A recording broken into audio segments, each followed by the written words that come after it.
We have to wait for the talk. Don't give it away at the start. Lure them in. Well, good afternoon, everyone, and welcome to our special presentation, a talk by a local resident, Chris Mooney, although he travels a great deal. In fact, you've been on the road this week? Just got back into town? I was in Baton Rouge. Baton Rouge. Doing research. So, let me tell you a little bit about Chris. My name is John Shook. I'm helping out James Giordano here, and we plotted to bring Chris. We found a date. Jim sends his regrets. He can't quite make it. He's just getting back from an overseas flight. I help out here with the Center for Neurotechnology Studies, and we're always interested in having a speaker who can tell us a little bit more about the brain and science, in this case, the brain on science. Chris Mooney is a science and political journalist and a commentator, and the author of 3 books. These might sound familiar, including the New York Times bestselling The Republican War on Science, another book called Unscientific America, How Scientific Illiteracy Threatens Our Future, which he co-authored with Cheryl Kirschenbaum. You can read their blog. It's called The Intersection. Is it now at Discover Magazine, or it just moved again? Science Progress. It's at scienceprogress.com. Yeah, you can get to it from there. That's okay. Good. In addition, Chris is a host of the Point of Inquiry podcast with the Center for Inquiry. He was also recently seen on BBC Two, guest hosting a segment of The Culture Show. He's been a visiting associate in the Center for Collaborative History at Princeton. He's also been a Knight Science Journalism Fellow at MIT, a senior correspondent for the American Prospect, and he's been on The Daily Show. I know you've been one. You've been on The Daily Show once, and they never invited you back. No, I'm teasing. Oh, and Colbert. Oh, you can also read him in many other publications, but today you can see him and talk to him personally for yourself. Please help me welcome Chris Mooney. Hey, it's good to be here with all of you. I just got off a plane, so it's going to be less than my absolute best performance. And also, I have to click here and here, so it's going to look a little spastic. That said, this is really fascinating stuff. I've been thrust in the spotlight a little bit on this subject because a big article of mine came out a few months back in Mother Jones with the same title, and that's part of the artwork for it. And this thing, it went viral in a way that I wasn't expecting, and it's got like 33,000 Facebook likes and 5,000 tweets and all the rest. And it was just the first part of a book that I've just finished, but I'm just going to talk about this part of it. And that is, why is it that people so virulently reject inconvenient information? And what are we learning about how that works in the brain? That's what I'm going to talk about. But at the outset, I want to set the whole thing in a broader context, the context of my career and how it has progressed. And in particular, let me begin by explaining what it is that I learned since my first book, 2005, The Republican War on Science, because it's sort of an interesting trajectory from there to here, and I think an important one. That book came out in 2005. It played a pretty central role in defining the problem of political abuse on science, with particular look at the Bush administration, obviously. And what's interesting is the way I think about that problem has really changed very dramatically since then. And that's what's centrally reflected in what I wrote in Mother Jones and what I'm going to talk about with you. It's not that the book in 2005 was wrong, but it was certainly incomplete. So here it is. And, all right. Why are you laughing? The funny thing is what comes next. We were trying not to, we didn't mean to echo the cover image of another popular book that you may be familiar with. I'm trying to do both things.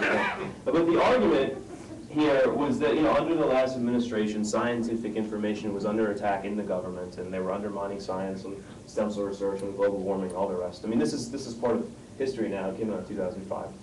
But I was asked to, it was a popular book, and I was asked to speak about it pretty quickly. I'd never even done this before, so I started traveling around, going on the road. And in my early talks, my strategy to communicate about this topic was, hey, I'm going to explain all of the lies that they've told and show why they're wrong. I'm going to refute their bad facts with good ones, and I'm going to correct them. And so that's what I did. You know, this is what they say in global warming, it's wrong. This is what they say on stem cells, it's wrong, and on and on and on. That kind of talk about the issue prompted a particularly predictable response on the part of members of the audience, like yourselves, people who cared about science. They would get really outraged. They would get really angry. And then at the end, all the hands would go up, and people would say, you've made me annoyed. I can't believe that this is going on in my government. You haven't told me what I can do about this problem. How can I fix it? And I realized my instinctual answer to that question, which was just buy the book, was not sufficient. So I started looking for some new answers, you know, trying to think about solutions to this problem. Why do people deny the obvious? Why won't they admit it? Why won't they correct themselves? Why do they keep saying the same things over and over? That's led to all sorts of efforts, including efforts I now work a lot in training scientists in communication. But as time passed, I couldn't fail to notice that the problem of science denial out there in America wasn't getting better. If anything, it was getting worse. I think it's clearly even worse now than it was in 2005. Global warming denial has gotten more monolithic on the political right, not less, even as the science has become more certain and more accepted. So how is something like that possible? That's the issue that started to consume me. Why, when confronted with contrary facts, don't people accept them? And why don't they let go of their preconceptions? And why does this appear to happen so frequently today? And in addressing this, we're all kind of hobbled by some very famous wrong ideas. A powerful worldview that animates me, animates many scientists, many thinkers, many intellectuals, is the Enlightenment vision that if you put good information out there and use rational arguments, people will come to accept what is true. Especially if you educate them well, and especially if you teach them critical thinking skills and all. You know, I hear this constantly, right? It doesn't really work like that. But it's a major blinder. It's been one to me. It is one to many others. While it's dismaying, the Enlightenment view does not really seem to accurately describe how people process information. And let me tell you how I realized that. I know the graph that started me out on this. It's this one. It's from a 2008 Pew study about the widening partisan gap on global warming. And what you got here is you've got Republicans, Democrats, and Independents, and you've got their acceptance of global warming being caused by humans, and you've got their level of education, college, non-college. And so what you see is that if you're a Republican, then the higher your level of education, the less accepting you are of scientific reality, right? But if you're a Democrat or an independent, the opposite is the case. So that seems to argue kind of strongly against the idea that education and more political sophistication, more scientific literacy, etc., help us deal with this kind of phenomenon. I call this image Dumb and Dumber. We see this on the vaccine issue too, right? Where the people who are most likely to think that there's a vaccine autism risk, which is wrong, and most likely to try to keep their kids from getting vaccinated, tend to be well-to-do, white, parents have college education, mom spends a lot of time reading on the internet about the subject. Okay, so these are people that are actively trying to inform themselves, and that's the problem. Okay, so intelligence, research, etc., these are not safe bets to prevent people from going wrong. They may even make it worse. And so I'm like, wow, this stinks. So then I start digging around, and it turns out there's a lot of research on the process that's going on here. And this is the guy I've known for a long time, Brendan Nyhan. We used to be just sort of bloggers and trying to correct nonsense in the political arena 10 years ago. Now he's a political scientist at Dartmouth. And I started to become aware of his research. And I want to tell you about, we're going to talk about two of his studies, but I want to tell you the one that really caught my attention. And that is, he was trying to test the effectiveness of newspaper corrections. In other words, you know, people say bogus claims all the time, and they get quoted in the press. So what if you show people an article that has the bogus claim, and then you randomly manipulate whether or not they see a factual correction after it? Okay? Sometimes they see it, sometimes they don't. So what he did was, he had George W. Bush saying something about weapons of mass destruction in Iraq. He had him saying something about how a tax cut increases revenue to the government, which is ludicrous. And he had him saying, and then he had a Democrat saying that Bush banned stem cell research, which is false. So what happened when partisans had these wrong beliefs corrected. Well, nobody changed their mind. And worst of all, sometimes they became more sure they were right about the falsehood. And he called this a backfire effect. And it happened for the Iraq issue with conservatives, and it happened for the tax cut issue with conservatives. In other words, they read a correction of the wrong fact, and there's a statistically significant effect where they believe it's stronger after the manipulation. Okay. Now, Brendan documented this with respect to political beliefs. Obviously, that's not the only arena in which this is going to occur. It's going to be the same with rejecting science or facts due to religious beliefs or values. And we know this. We have relevant data. You know, rarely are people so helpful as they are in a Time magazine poll 2006, where they actually said, 64% of Americans said if science were to refute one of their religious beliefs, they would happily go on believing it. So they're very honest with us. And that's the same phenomenon again. So people are not going to give up on their worldview if the facts seem to refute it. They'll keep their religion, and they even say so. I want to talk a little bit more about what we're actually dealing with when it comes to religious rejection of science. I think Kenneth Miller, the Brown biologist, who's actually himself a Catholic and an evolutionary scientist, explains this quite well. He talks about, and I forget which one of his books it is, but he talks about how you can't argue with creationists, because creationism is made up of arguments, but it's actually emotional. And the arguments are only a window dressing on the emotions. And the emotions are driven by the fact that creationists believe that evolution is going to undermine their religious culture, which is for many of them, all of them, the essential organizing principle of their lives and the lives of their children. So if you read the Discovery Institute wedge document, which was exposed and got all this attention where they're talking about why they really don't like Darwin, it's all about how we're facing cultural decline because the society isn't religious anymore, and it's had all of these pernicious effects on us. It's not really about the science, but of course all they do is argue about the science. Well, creationism is not the only issue that's emotional. They all are. So that's the key into understanding what's happening here, and that's how we get into the science of why we deny science and the facts about why we deny facts. We have to understand the emotions, and we have to understand the role that emotions play in the brain. And it turns out that this is not something that's incredibly shocking once you think about it, because we all know from our personal lives and from our relationships how hard it is to get someone, even with someone we care about, to change their mind. Right? It's very, very difficult to do. And we know from literature, you know, I guess everybody knows what this is, right? No? It's a scene from Great Expectations, the old movie.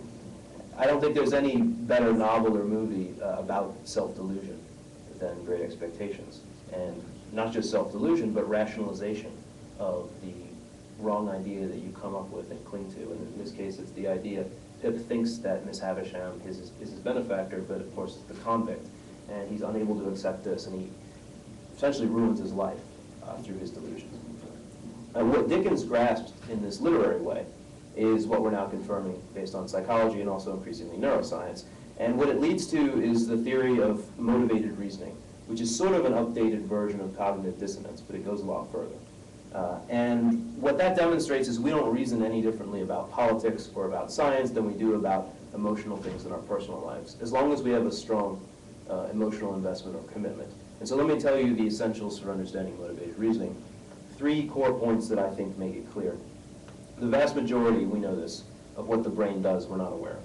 Okay? We're only aware of a very small sliver of all of the processes that are going on. And one of the things that we're not aware of is the rapid-fire, emotional or affective, as the researchers say, responses that we have to ideas, images, things, long before we're actually thinking about them. We're having we're firing about them, and we're having an emotional or affective reaction to them.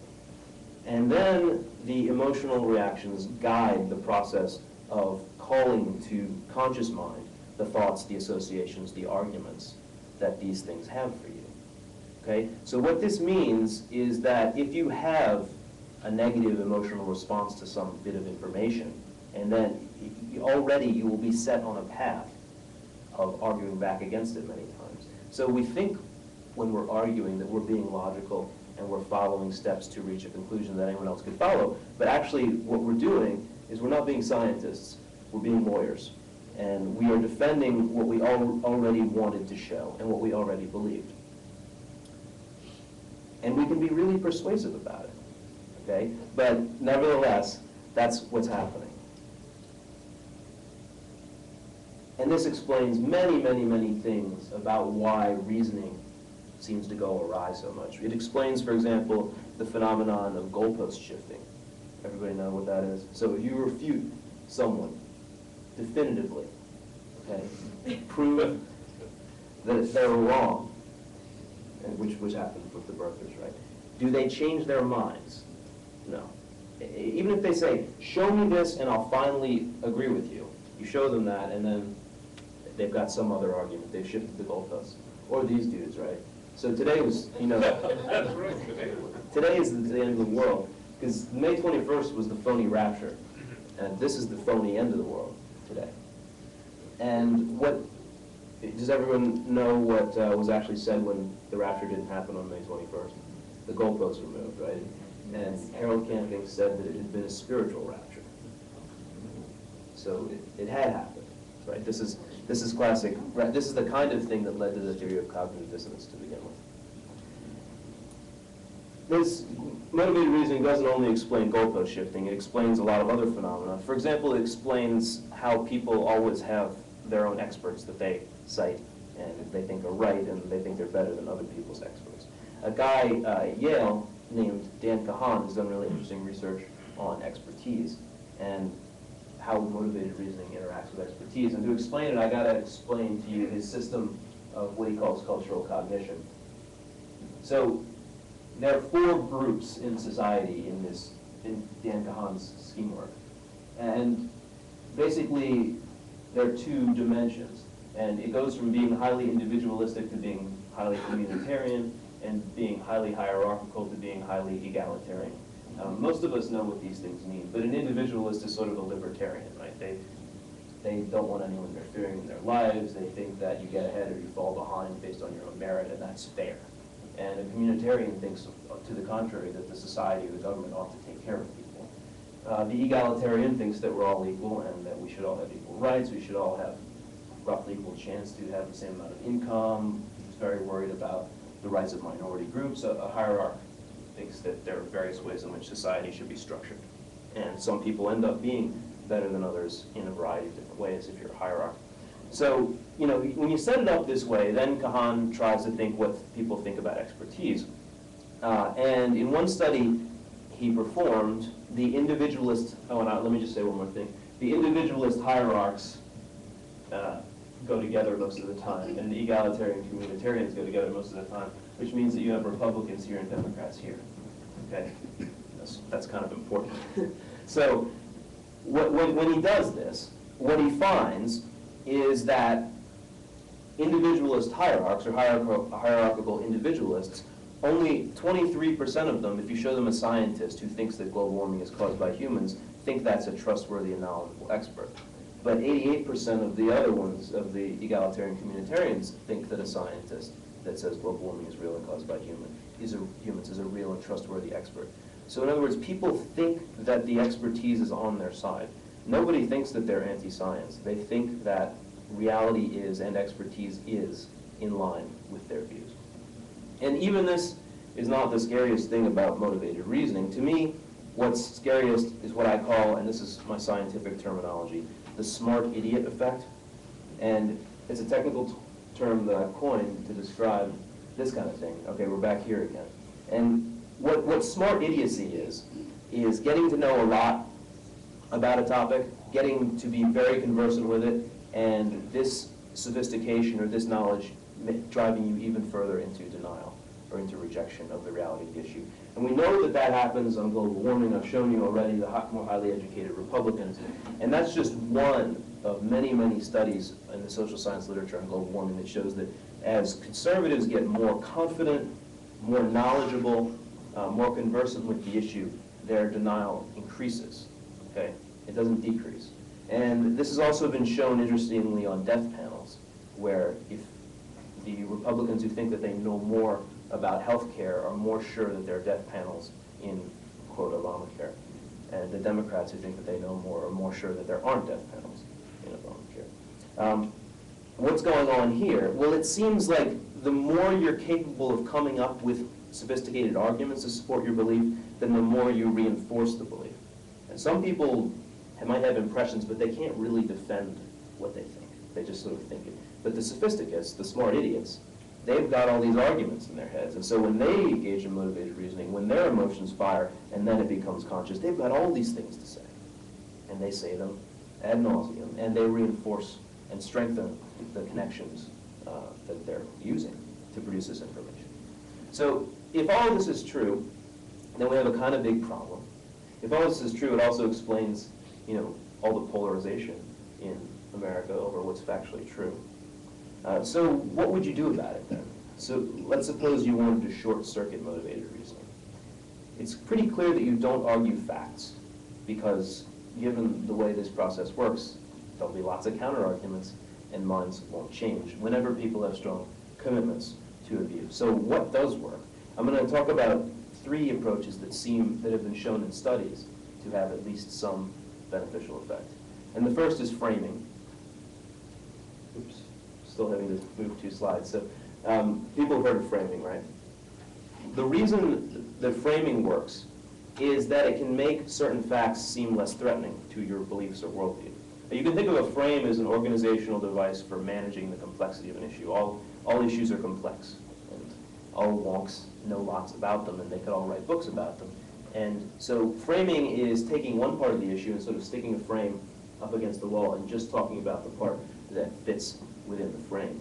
And the reason that this matters for diffusing motivated reasoning or debiasing people is that the frame you lay out there or don't lay out there that may determine how they respond to your argument, because people understand facts inside of a frame. They don't think of facts on their own. They think of them in the context of a broader narrative. So if you've got a frame that's much more friendly to their view of the world, even with some seemingly threatening facts in it, but the whole overall picture is not so threatening, then you're going to open people up more than if you sort of lead glaringly with the inconvenient truths and then just say, why don't you accept these? And so we have research to back this up. And this is a Kahan again. And what he did was another one of these newspaper article studies. This time it's an article, looks like the Washington Post or something, about global warming, and it just states the accepted science. It says another report has come out saying that global warming is caused by human beings, but they vary the frame, which is in the title, and they frame the solution to the issue differently in particular. So on the one on the right, you can see that they're saying that because global warming is true, we really need to invest in nuclear power. And on the left, they're saying because global warming is true, we really need to cut back on pollution, greenhouse gas emissions. And once again, the hierarchical individualists and the egalitarian communitarians respond very differently to this stuff. But it turns out that what's important is that the hierarchical individualists, aka the conservatives, if they read this one, then they're more accepting of the fact that global warming is caused by humans. So the framing seems to work much better than the confrontation. It's not the only thing that also appears to work. I wanted to show you Brendan Nyhan. I don't believe that this is going to work with really sophisticated smart idiots, but I think that this will work with a lot of people. What he showed is that for folks who don't accept global warming, he did a manipulation where sometimes they read this sort of wonky text describing this figure, and sometimes they just saw the figure, which showed that a lot of groups agree, a lot of scientific groups all agree that temperatures have been rising. And they found that the graphical depiction was really much more convincing than the wonky text. So that seemed to work. But again, I think that people who know a lot about the global warming issue, who are skeptical of it, would be more than happy to attack a graph. So I think that this is only working for the people who aren't very sophisticated. But the other thing that they found in this study, and this seems to be true across studies, is that there's a process called self-affirmation. And if you do this before you give someone threatening information, then they're more accepting of it. And self-affirmation is a manipulation in a psychology study where basically, before you present what you actually are doing, you say to them, think about or write about a moment when something about your personality, your character, or your values led you to do something really great or positive. And so they remember this moment in which they thrive based on who they are. And after that, again, people respond with less defensiveness towards inconvenient information. So none of these are really factual corrections. They're all ways of getting past the emotional walls that people build up. So in conclusion then, what do we do? Well, we pay as much attention as we can to the scientific literature, and I think we have to consider some words from a very profound philosopher, Yoda. Yoda said, "You must unlearn what you have learned." And I think that when it comes to trying to change the minds of people who are doggedly committed to some wrong view, that's the situation in which we're in. I'd be happy to take your questions.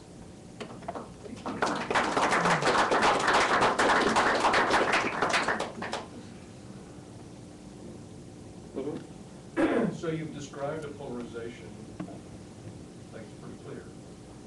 Equally clear to me is that that polarization has increased over time, at least for the last several decades. To what would you attribute the increase? Well, there is the most convincing theory on this, and this is going to take a big detour, but maybe I'll spell it out. This is the thing that I found most convincing is, and I didn't talk about any of this. There's a book called, shoot, I'm forgetting the title right now, but it's by Mark Hetherington, who's a political scientist at Vanderbilt, and Jonathan Weiler, who I believe is at North Carolina, and it's called Authoritarianism and Polarization in American Politics. And what they say is that there's a personality type called authoritarians. People have heard of them. They're basically closed-minded and sure that their way is the only way of doing things. And what they argue is that, coming out of the New Deal, authoritarians were equally distributed in the parties. But they go on to argue that following Nixon's Southern strategy, then that all changed. And the Southern Democrats moved into the Republican Party, and those were kind of authoritarian folks. And so as a result, you have a clustering in one party and not the other of people who think my way or the highway. And so that is their explanation for why minds aren't able to be changed anymore, and people are polarized over facts. I think that has a lot to it because it's based on a lot of good social science data. Yeah, can you speak to, thanks for being here, Chris.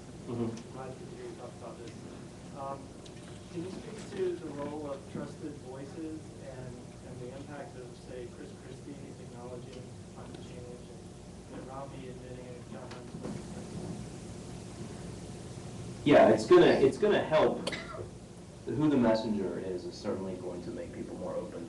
That's kind of like the frame. The frame and the messenger will certainly make people more willing to consider something than they would be otherwise. So all things being equal, you want to put a pro-science global warming message in the mouth of a Republican.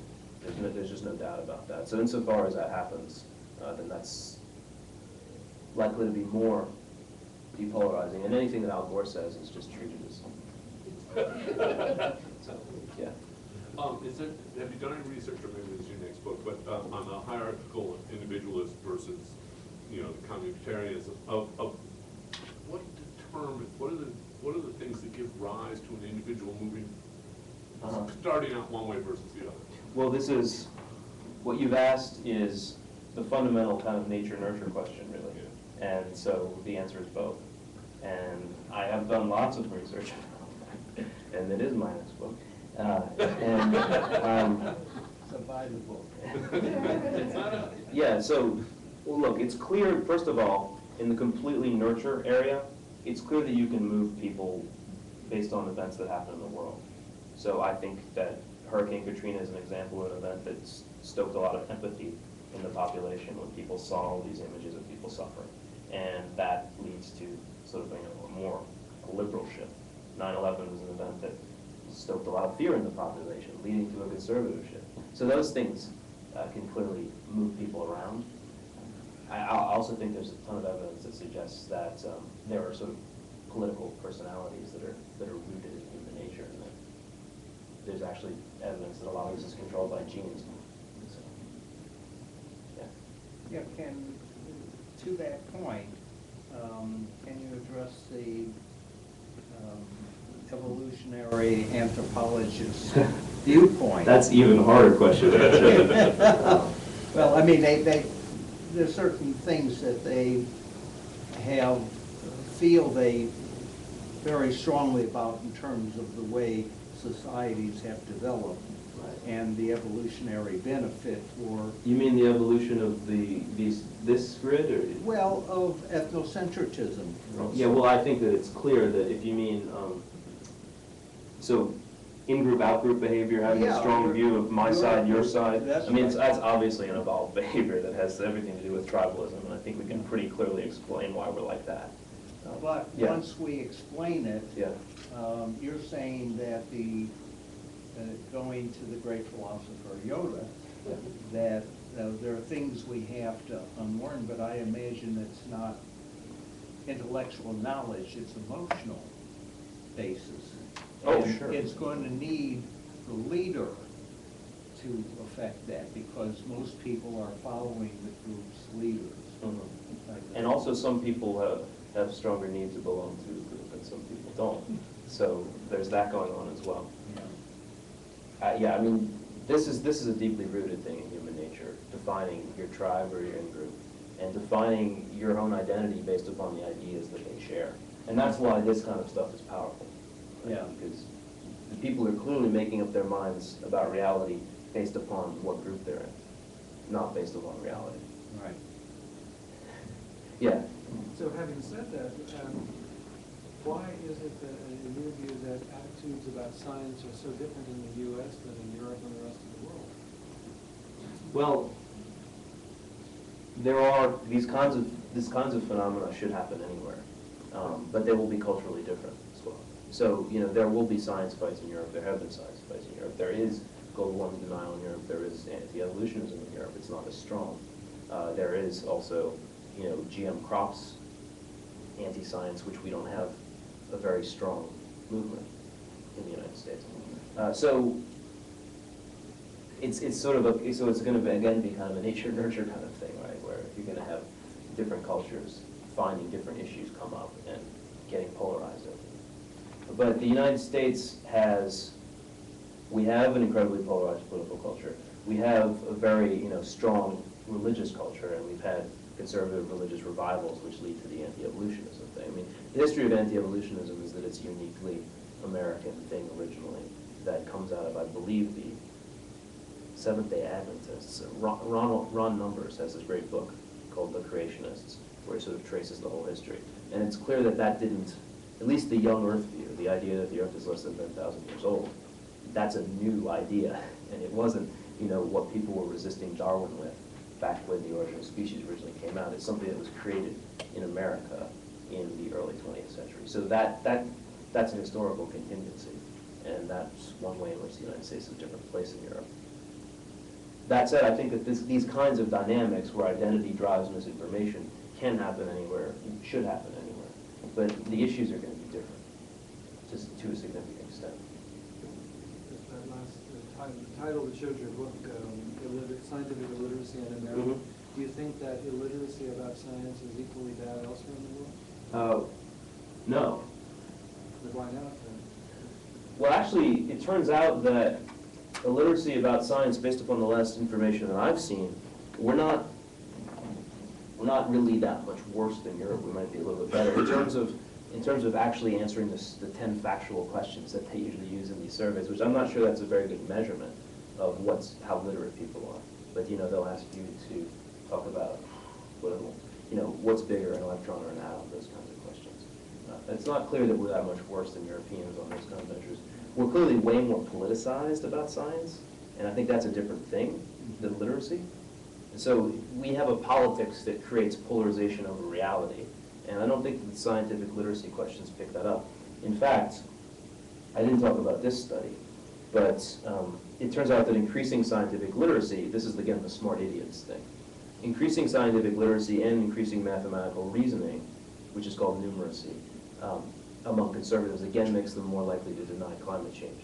So, but for liberals, it makes them more likely to accept it.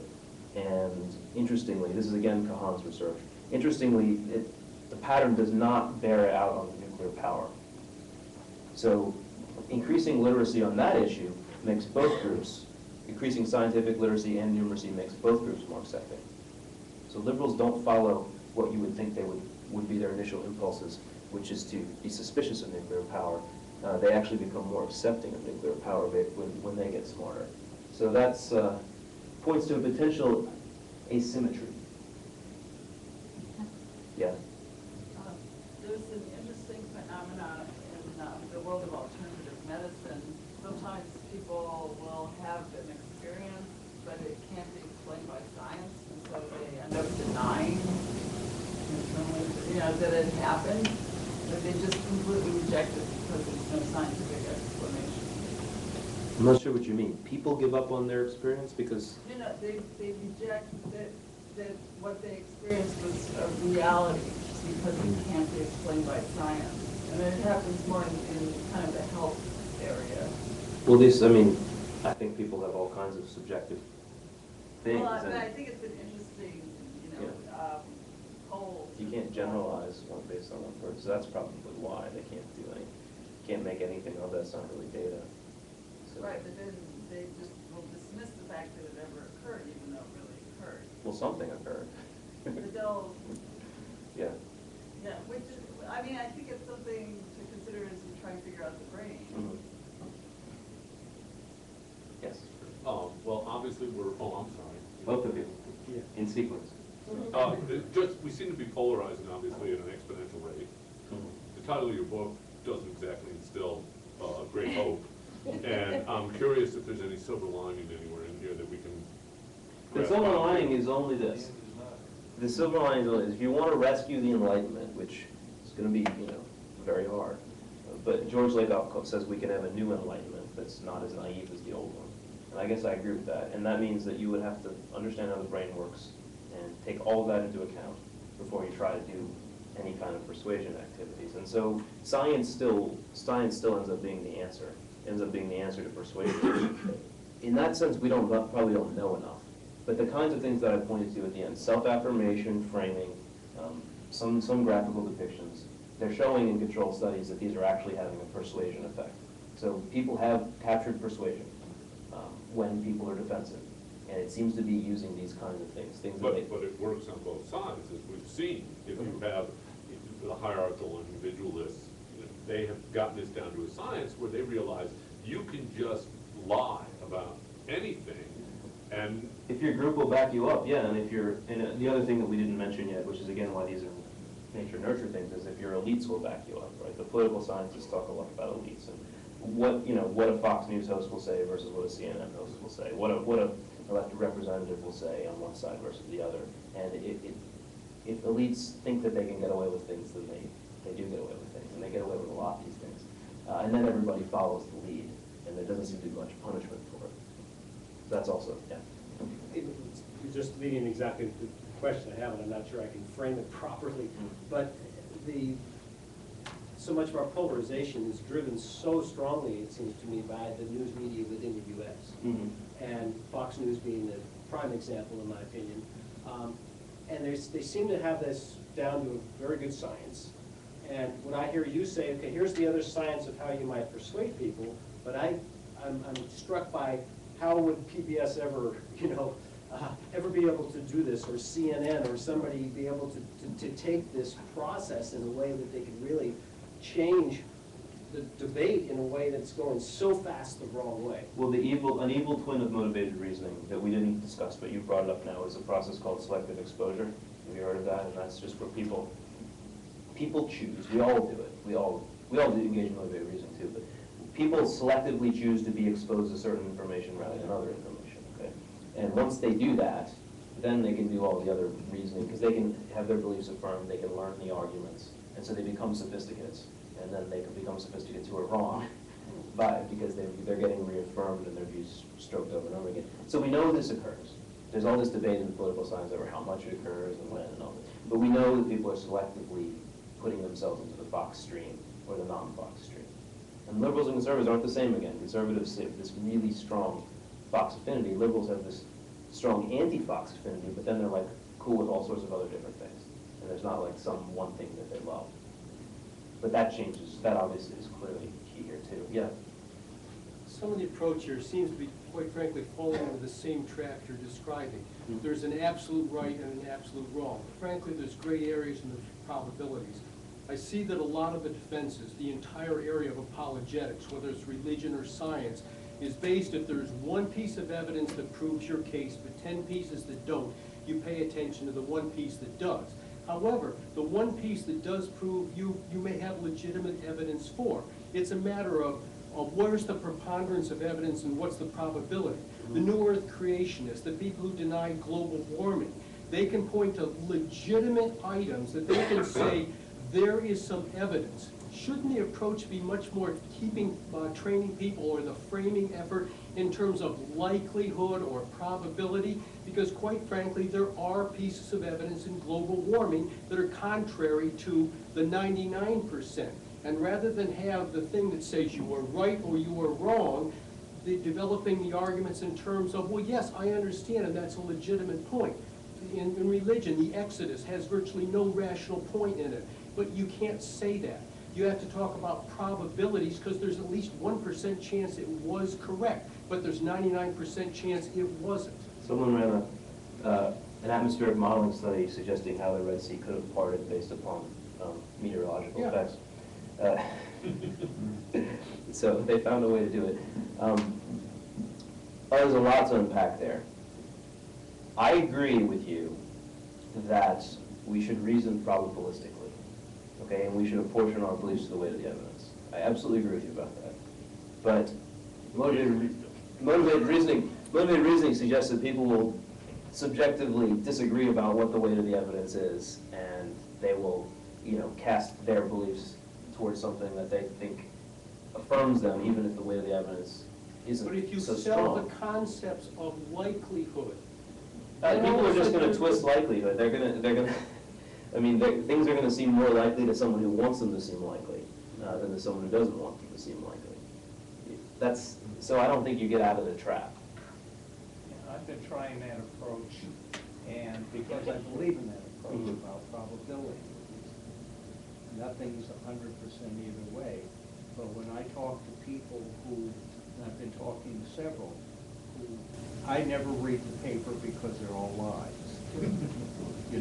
Except for the ones I believe in. One of them, for instance, there are people who deny all, I don't listen to science because they fudge the reports, and of course they report the vaccination report that has been disproven, but they don't adhere to it. But some will say, oh, but I believe in global warming, but I don't believe in all these others. And the others say, well, I don't believe in any of it, and depending on their particular view. I'm very pessimistic. Yeah, well, this suggests that people are going to be biased before they know it towards seeing the evidence differently. Yeah. And also seeing who the experts are differently, right?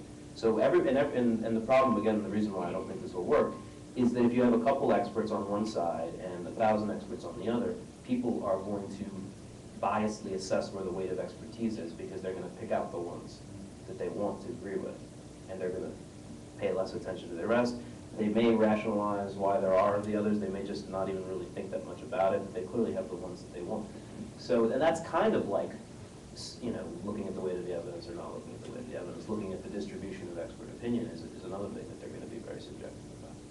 That's why the conspiracy theories are so strong. Jamie. Yeah, given the problem that already exists with selective exposure in media, have you thought about sharing your research with Google and their algorithm design? I mean, they're going to reinforce selection. I don't know about they should be aware that that Google searches could contribute to. Certainly, given the power of Google, it would behoove them to be aware of these kinds of effects. Are they? I have no idea. I think that it's probably beyond just Google. I mean, I think that once people create bookmarks and it's harder to study selective exposure with the internet, and there's a lot of research on that too. It's clearly happening with the cable news channels. There's no doubt about that, and it's clearly reinforcing wrong beliefs. I'm pretty sure that it's happening on the web too. Right. Can I push you a bit further on that, because I certainly perceive the reasoning you're giving as being inherent to any culture, nature, I mean, Myers-Briggs type personality distribution is said to be pretty global. And yet the outcomes that you're citing are very specific to the US. There is one element which is Fox and the Murdoch empire behind it, which goes a little bit beyond the US. Obviously in the UK recently there's been a huge uprising against Murdoch because of things that have come to light. I'm wondering whether it's more correlated with that as a media phenomenon than anything else that is leading it to be particularly acute here in the US. I don't know. I don't consume enough of News Corp media outside the U.S. to know if it's really the same in tone. I mean, I think it would probably tailor itself to its market. So I'm not sure if it's. I mean, I don't think anyone can deny that Fox News has had a huge effect on what people believe who watch it. And there's many studies that show that.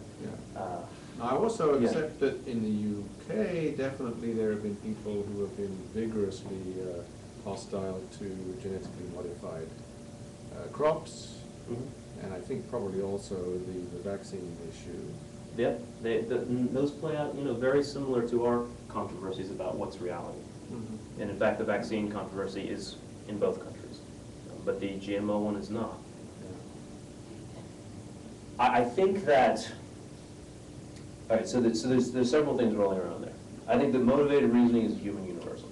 I think that it clearly increases in direct relationship to your defensiveness about your beliefs and how strongly you feel something. I think everyone's capable of doing it. You mentioned Myers-Briggs. I also think that there is a human nature that gives us kind of political identities, and whether it's this is only one way of slicing it up. And there's many, many competing ways of slicing up the moral systems or the personalities or what have you, but that also does seem to be deeply rooted. Try it in China and you get similar results. I don't know about this one. Distribution of the population. I don't know if they've done this there, but I would not be surprised. Although I wouldn't be, also would, and I don't know, but I think Dan Kahan has told me that some countries, their grid skews a little bit differently than others, but I do know there's lots of research showing that personality is a constant across human society. The five personality, and Myers-Briggs, as I understand it, is not as accepted as a different personality scale called the 5-factor, or Big Five scale, but they've definitely generalized that one across many, many countries, and they find the same basic personality traits, and those traits are related to political beliefs. Yes? Have you seen anything in educational systems that, like a balance of arts, humanities, science, everything, that keeps it in the center for the majority of the population, as opposed to, skewing it one way or the other?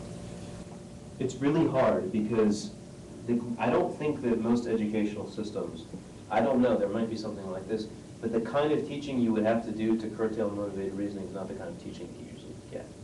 And because I'm going towards exposure here, towards a thought process. What do you mean? Balance, just a balance. Just making sure that information's balanced. Better balance. I want to tell you about a motivated reasoning study that actually looked at 9th and 12th graders. It's not in my presentation, but this one is really fascinating. And it's a guy named Klasinski. And what this shows is that motivated reasoning develops very young. And the 12th graders were just as bad as the 9th graders, if not worse. So it's not like as you become more educated, you get better. And what he did was, the kids didn't have necessarily fully developed political views, but they knew what kind of music they liked. And so he tested them, country fans versus heavy metal fans, and how well they could detect logical fallacies in arguments claiming that listening to country music makes you a good person, and it makes you have good social skills, or listening to country music makes you a bad person and have bad social skills, and ditto for heavy metal, right? And so you can imagine what the kids did, and sure enough, whenever it was, if the country fans heard country music leads to good outcomes, then they didn't detect the fallacies. But if they heard that heavy metal leads to good outcomes, then they were like, oh, that's wrong, and they're arguing this, and they're arguing this, and these things are false.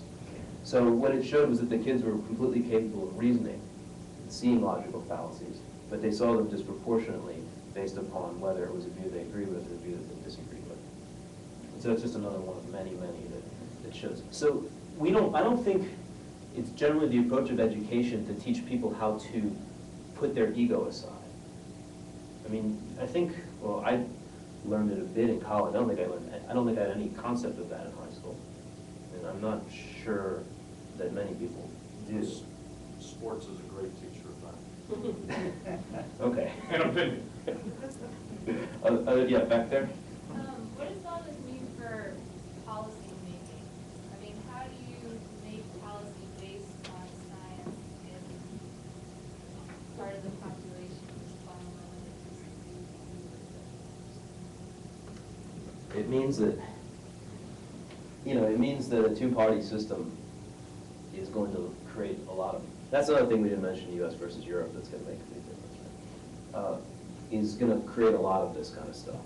And moderates are going to somewhat help, but if you have two groups, then you have tribal behavior, and you have different beliefs that go with the groups, and you have motivated reasoning in defense of the group. And that's what we have. But the two groups are more polarized now. You can sort of push it farther, and they can spin apart even more. They've definitely spun apart even more. Moderates would, because insofar as there are lots of them, and insofar as they act like honest brokers to some extent, which they're able to do, because by virtue of being in the middle, they really have to actually sort of entertain the arguments of both sides, more than people on the extremes just dismiss the arguments of the other side. They are definitely, and it's even been shown that they're more complex in how they view issues and how they weigh issues, and that's a good thing. So, but that effect is not really showing up very much in American politics right now. Put in a plug for the Potomac, we're Okay. not partisan.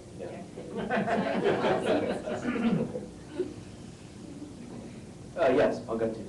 So you have shown these correlations and anti-correlations based on education. You've lumped education into a single bucket. Have you seen anything that would... In this one, I lumped it into a single bucket. Yeah. Have you seen anything that would differentiate between education of, say, the mathematical sciences versus everything else? I mean, are those people that are more drawn to mathematical sciences better equipped to differentiate between? We definitely don't get it here. I did mention a study earlier where a motivated reasoning study was done with, again, it's by Kahana, where they did show that bias increased with increasing scientific literacy and numeracy, which is, how well you are at solving mathematical word problems. That didn't debias. That was another test of sophistication. I'm lumping together all these measures of sophistication, and it's true that they're not all the same, but I haven't seen one of them that seems to help. I don't know about the difference between, whether someone is mathematically inclined or not, in terms of. Well, the mathematical inclination would be one measure. I'm talking about those people that have, those of us that are in that ilk have been trained, sometimes uncomfortably so, to reject emotion in favor of evidence or a mathematical proof or something that's external. I don't know whether that's just because we're inclined that way in the first place, or because somehow there was a difference in training. Well, what you're describing is very real, and that's the reason that the study I'm talking about used numeracy as one of the measures to try to see if it had a debiasing effect, is because numeracy is sort of, if you take my model before where the emotions set you on a path, and then you think that you've already been set in a path, being able to sort of solve a math problem really requires conscious thought. And presumably liberals and conservatives can solve the same math problem and agree about the answer. Well, a simple math problem. I would remind you that there was legislation in Illinois 25 years ago that actually redefined pi to be 3 exactly. I do remember that. Yeah, I do remember that. I lost my train of thought. Yes. You were talking about the ninth graders and the 12th graders, and what I was wondering is, do do you have a sense, or has there been much research to date on when a developing child, if the window that they sort of get that sense of what is closing their mind, if you will? Because they've shown us in other areas that very early on, you know, kids develop certain things, you know, I mean, even from preschool, that really have great implications later in life, so I don't know. Well, I only know this. There's Paul Bloom is a psychologist at Yale, and he did a paper about this in Science that I read, and it relates to this. It seemed that, if I recall, by age 5, what's problematic for motivated reasoning is by age 5, kids are able to decide the trustworthiness of information sources, you know, and they take some sources as being more trustworthy than others. So once that happens, you know, you just start picking and choosing. You know, you can start picking and choosing. And so I think it's at least at that point where you have the potential for motivated reasoning. Yeah. You know, in looking for policies that can come up with solutions, we come back to education a lot. And then you point out like that mathematics training doesn't seem to make this better, but mathematics in many respects is very deterministic. Isn't the following, if you're forced to make a decision, and if the education is teaching decision-making under uncertainty, where you've got to rely upon evidence, knowing that there's different points that can present different outcomes, doesn't that help a lot more? I mean, the United States has fallen to what? I mean, so far low in scientific studies, not just math, but scientific. And if I look at where you're forced to make a decision and when you're forced to consider uncertainties, wouldn't it help a lot? And the case I bring up is like religion. 99% of the people in the world never make a decision on their religion. It is based upon what they're born into and what their parents did. If you were forced into a situation where you had to make a decision on religion with all of the conflicting information, you'd have to take into account the evidence that was conflicting and then make a joint effort on it. This has been done. You raise a very, very good point. So I am in agreement with you. Teaching people more math is not going to de-bias them in nearly as effective a way as teaching people to see other perspectives. Okay? Because as you realize that there's other intelligent people who think differently than you, it kind of forces you to at least consider that maybe not everything I think is right, and it imparts uncertainty. And it's really interesting that you bring up religion, because I just learned about research. It's related to this. It's not the same, but it's research to de-radicalize religious extremists. And what they do, this is people at Cambridge, University of Cambridge, what they do is they teach them to see that there are other points of view. Yes. Right? Because if you, the thing about those people is that they think there's only one way, one truth, and one group that has all of it, and everybody else is completely wrong and often the enemy. And so the de-radicalizing program is called an integrative complexity program. And what that requires them to do is to see that there are different opinions and try to integrate some of the different views into some sort of nuanced opinion. And it apparently has been proven to work for de-radicalization. The woman's name is Sarah Savage. She's a psychologist at Cambridge. So I mean, essentially teaching people to see that the world is complex. Have you ever seen a study that looked at the people trained in disciplines that required decision-making under uncertainty? Engineering and business school are two areas that have stronger components in that. Have you ever seen a studies that rather than say just education, you took those disciplines that related to decision-making under uncertainty and relate that to this, no matter what the political inclinations were? Well, you're driving towards the direction of a book that you may know, and it's called Expert Political Judgment by Philip Tetlock. Have you heard of that one? And what he's essentially does this massive study. I haven't read it all, but it's generally viewed as being a very, very, very insightful book. And what he does is he analyzes how well experts do at making forecasts, and it turns out that they stink, mostly. But within their stinkiness, he finds that there's a certain style that is better and a certain style that's worse. And he calls let me make sure I get this right. He uses Isaiah Berlin's analogy of foxes and hedgehogs. Are you familiar with that? I think Berlin said that a hedgehog knows one big thing and a fox knows many things. And it's two different kinds of thinkers. And what he finds is that foxes do better than hedgehogs, because hedgehogs have this sort of one theory that they apply to everything, and foxes sort of try different approaches. And the reason that they do better is that they're more tentative in their assessments and less confident in themselves. If I'm getting the argument right, I believe it's like that. Who's the author? Tetlock, Tetlock. This book came out, I don't remember how long ago, but it got a lot of attention when it did. So that again suggests, and he's a researcher who's been doing this interpretive complexity stuff for 30 years. And so basically the foxes, again, I hope I'm not getting foxes and hedgehogs reversed, because I totally could be, but I'm pretty sure the foxes are the ones that try many approaches and hedgehogs try one approach. The foxes are more integratively complex, which means they're more aware of viewpoints other than their own, and more attentive to viewpoints other than their own. You guys are making me think I definitely should have thrown that into the solutions part. We've had a good discussion. Should we take, Do we have any more questions? oh, there seem to be more. All right. Yeah. I was going to ask you what you felt the responsibility of the media has in trying to frame issues. Oh, it has huge responsibility and it exerts none. I think that the press is vastly responsible for the situation. I think it doesn't take responsibility for the situation. I don't believe in balanced reporting when there are facts. Right. You know, I think it's a joke, and I don't know why we still do it. And it's basically a form of wimpiness on the part of journalists, because they're going to get lots of nasty attacks if they actually say what's true.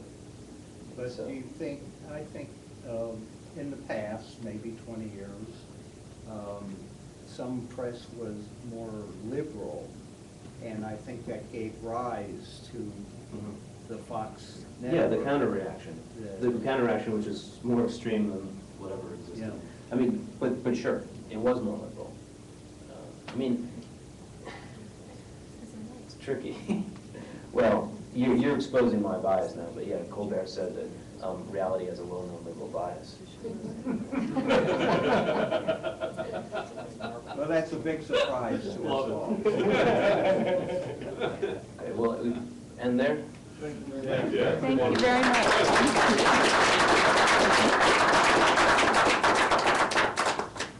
And ladies and gentlemen, we do have wine and cheese. John, did you want to say a quick thank you? no, that's for the Okay, wine and all cheese, right. folks. We're ready for wine and cheese. Thank you so much for coming. Who's going to drive? You know,